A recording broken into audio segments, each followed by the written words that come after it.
My fiance cheated on me with my father. Me 27 meters, fiance 26F call her L, my father 52 meters call him B, my mother 50F call her R.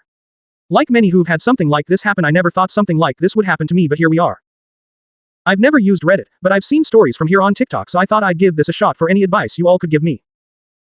From listening to some other stories, you all like backstory. I'll try and be as clear and precise as I can, but it's only been a week, so if I start to lose it during the telling of this, I'm sorry. Elle and I met in her freshman year of college. We were both dorm in the same building where we eventually met. We later found out we lived 2 towns away from each other, so whenever we went home, I let her drive with me. It was only added like 20 minutes, so it was no big deal. After multiple trips and hanging out at school, we started to date.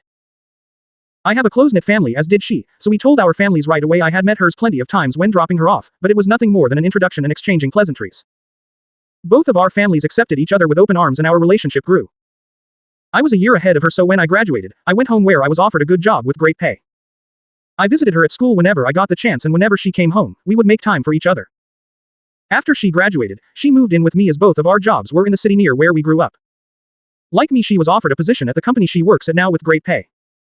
After living together for about 3 years, I proposed, and we have been planning our wedding since. Now on to the part you're all reading for. Looking back, there was plenty of things I overlooked that I just wrote off, thinking my father was just trying to welcome my ex into our family. Things like my father calling her all the time, and if I was around, they would just tell me they were talking about the upcoming family party or something along those lines.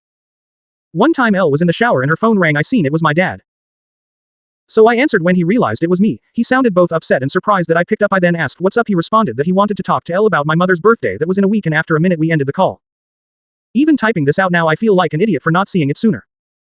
On the day I found out, it was like any other day. Elle had Thursdays off, so she made breakfast for both of us.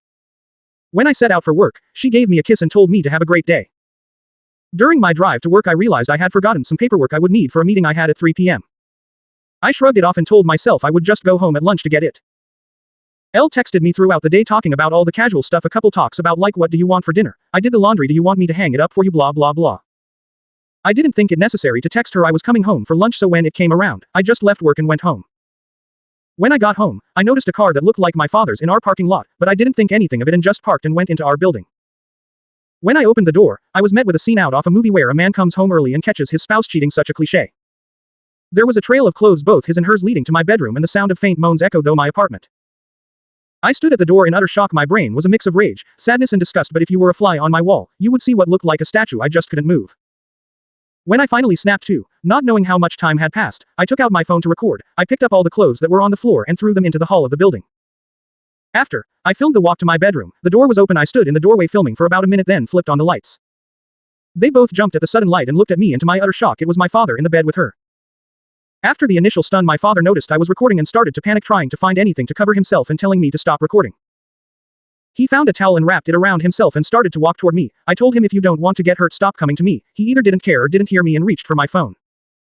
I hit him square on the jaw. His head bounced off the door and slumped to the ground. Elle shrieked. I aimed the camera at Elle and said, concerned about your buddy, but nothing to say to your fiancé. My father woke up after about a minute nap, and I told them I just needed to come pick something up for work, so I'm heading back now. If either of you pieces of S***** are here when I get back, I'll send this video to everyone you know. I ended the video, looked at my dad who was still coming to, and said, you're dead to me. You're no longer my father, but you might want to go home and talk to mom because I'll be talking to her very soon. I sat in my car for a while until one of the bosses at work called to ask where I was. I told her I was on my way back right now. When I got to her office to hand her the paperwork, I must have looked awful because she started asking what was wrong with me. I told her it was nothing and I'd be okay. I could see her scanning me up and down, and she noticed some blood on my collar and stood up, rushed to me and said, you're bleeding. I looked down and said it was my father's. She looked confused, so I pulled out my phone and showed her the video. She watched it in its entirety. She was introduced to Elle a few times but never my father. She sat there silent for a moment until it finally clicked that my fiancé was cheating on me, but not only was she cheating, it was with my father. She asked if there was anything she could do, suggesting I take some time off, but I told her I can't go back there right now. That I just need a minute and I'd be fine for the meeting, and I have another shirt in my office. The meeting went over fine. I put on a smile for everyone like nothing had happened. My boss came up to me after the meeting and asked how I could do that, but I just said I don't know and went to my office. I then came home, and I was alone for the first time in a very long time. I'm sorry I carried on so much, but it was therapeutic getting everything down. I just don't know what to do. I definitely need to get the hell out of this apartment. I just can't live here anymore, and there's no possible way I'm sleeping in that bed.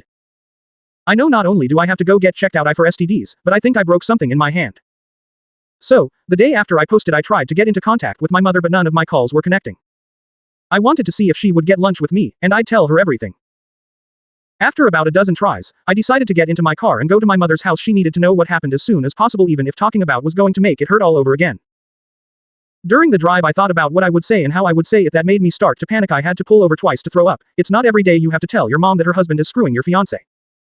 I pulled into the driveway and sat in my car for a moment to calm down and gather my thoughts.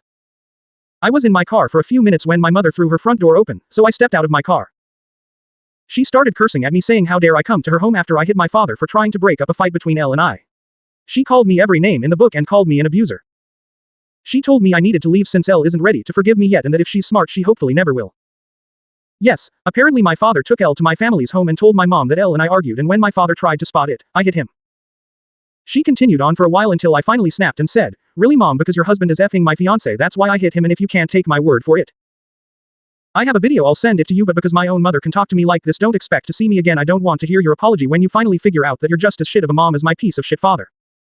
Her face dropped. She looked like what I must have looked like when I first walked into my apartment and caught them. I pulled out my phone and sent her the video. My mom took hers out and turned it on. She pulled up the video and watched up until the part where I turn on the light.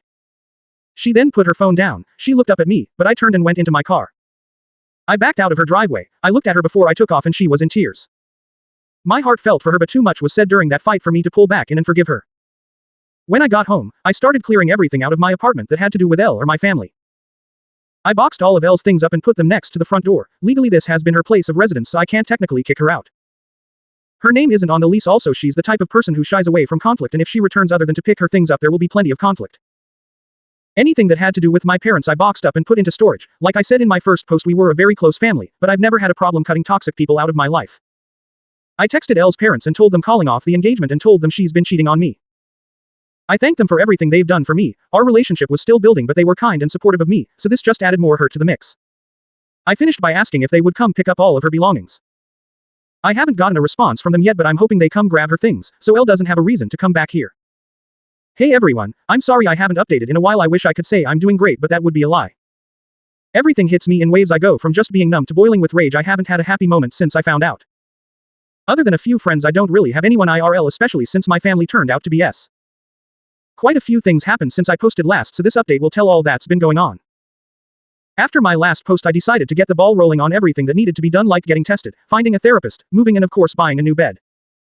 I started by calling my doctor's office telling them I needed to get tested and to refer me to a therapist. I had my first appointment with a therapist 2 weeks ago and we decided to continue once a week. I also got tested last week, but it'll be another week or so until I get the results, cross your fingers for me. I got in touch with a real estate agent friend of mine and he sent me a ton of listings and I decided on a refurbished cabin on the outskirts of my city. I finished moving 2 days ago. When I finished moving, I called Elle's parents. When they picked up, I told them I moved out and Elle has still yet to pick up her things and that the landlord will start showing the apartment in a few days, so someone better pick her things up before the landlord throws it out. That must have lit a fire under them because the next day my former landlord texted me thanking me for getting the apartment emptied out. No one knows where I live now other than the friend who set me up with this place, so I know Elle or my parents won't be dropping by. The only thing that sucks about this place is I traded a 10-minute walk to work to a 45-minute drive. My phone has been blowing up with texts and calls from Elle, both my parents and some of my friends, but I have no interest in talking to anyone other than my therapist. At work I've been a ghost. I go in, get my work done and leave. On the rare occasion I have to talk to someone, I put on my fake smile and pretend everything is okay. My boss from my previous post has been trying to check in on me more, but I don't really tell her anything either. I just tell her I appreciate it, but I'll be okay. Truth is, I don't know if I'll be okay. I get that time heals and all, but I feel like that's only relevant when you're dealing with one issue, not when you lose who you thought were the 3 closest people in your life all at once. A huge part of me died and there's no chance of resuscitating it. The meetings with my therapist are going well. I suppose I've never done therapy before, so I have no reference on what good therapy is. We do get along all right, and she really seems genuine in wanting to help. The first session was us getting to know each other and delving into what brings me to her, nothing in depth but me just telling her what happened in my own words. The second session we went a bit deeper. She asked me about the relationship I had with my parents. I told her up until now it was great. We talked often and always communicated well when something was wrong and that I grew up in a great home, but that all means nothing now. She asked why I cut my mother out of my life. I told her she said things to me I wouldn't say to someone I despised, then told her there's no way she can come back from that. At the end of our last session, I gave her the link to my page on here so she can read more about how I feel and what's going on in my head.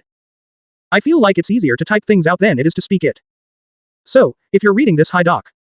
For now, I'm still miserable. I thought I'd be okay by now, not necessarily happy, but okay. I know some of it's my own fault not communicating to my friends, but when I think about responding to them it just seems so exhausting. I know they'll want to get together or come to my new place, but I just don't have the energy to be around them. Until I do, I'll work, go to my appointments and sit on my back deck sipping on some bottom shelf whiskey and try to enjoy this beautiful view. I haven't hunted since high school, so maybe I'll take that up again now that I can hunt from my back porch.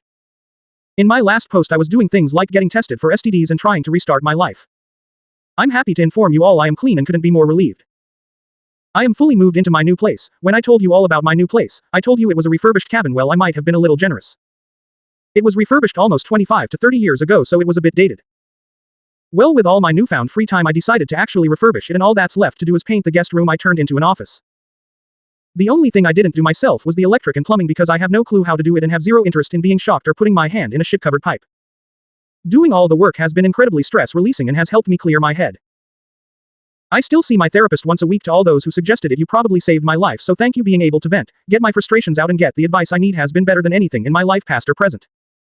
I'm still working at the same company. I've become more open with some of my coworkers that I'm closer with than my boss from my previous posts due to the advice from my therapist. Also due to her and some of your advice I've reached out to my friends and have slowly been reintegrating into the group again. Now on to the update with what's been going on between my family and ex. I decided I was ready to have a talk with my mother, so a little over a month ago I unblocked her on my phone and reached out. I called and almost instantly she picked up the phone. I could tell through the tone of her voice she was panicking.